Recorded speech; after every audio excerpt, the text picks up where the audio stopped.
Allah'ın adı. Sübhala Ergünoğlu. Bak.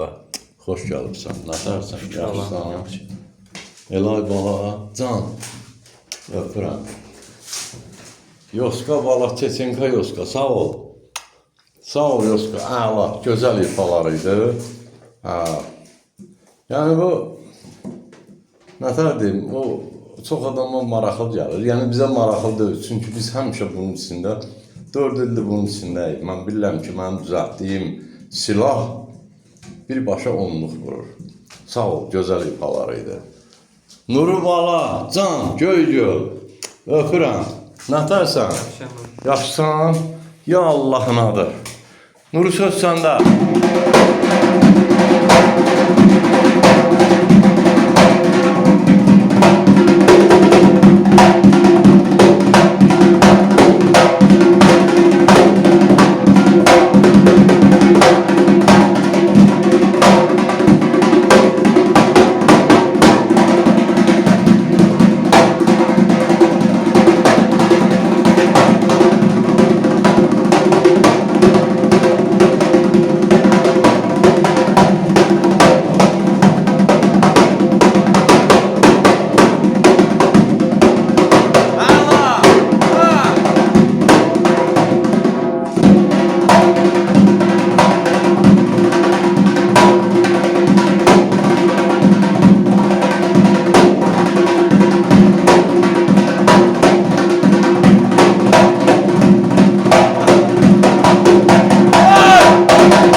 Subala, Elcinoğlu, öpürəm.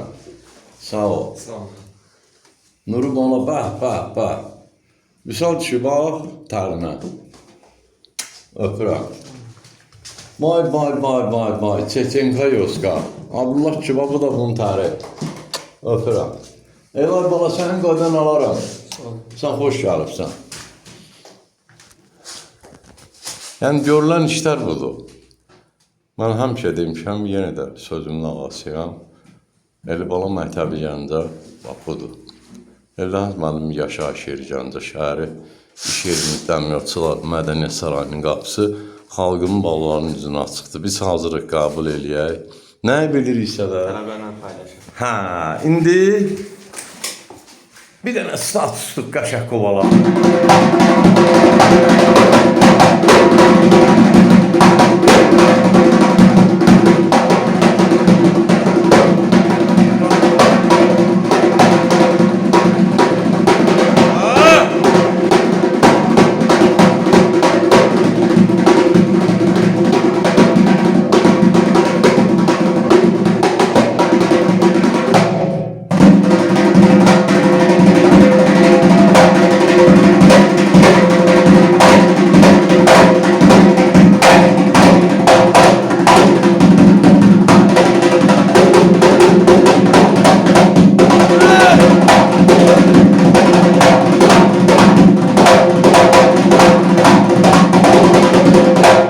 Sağ olun uşaqlar, sağ ol.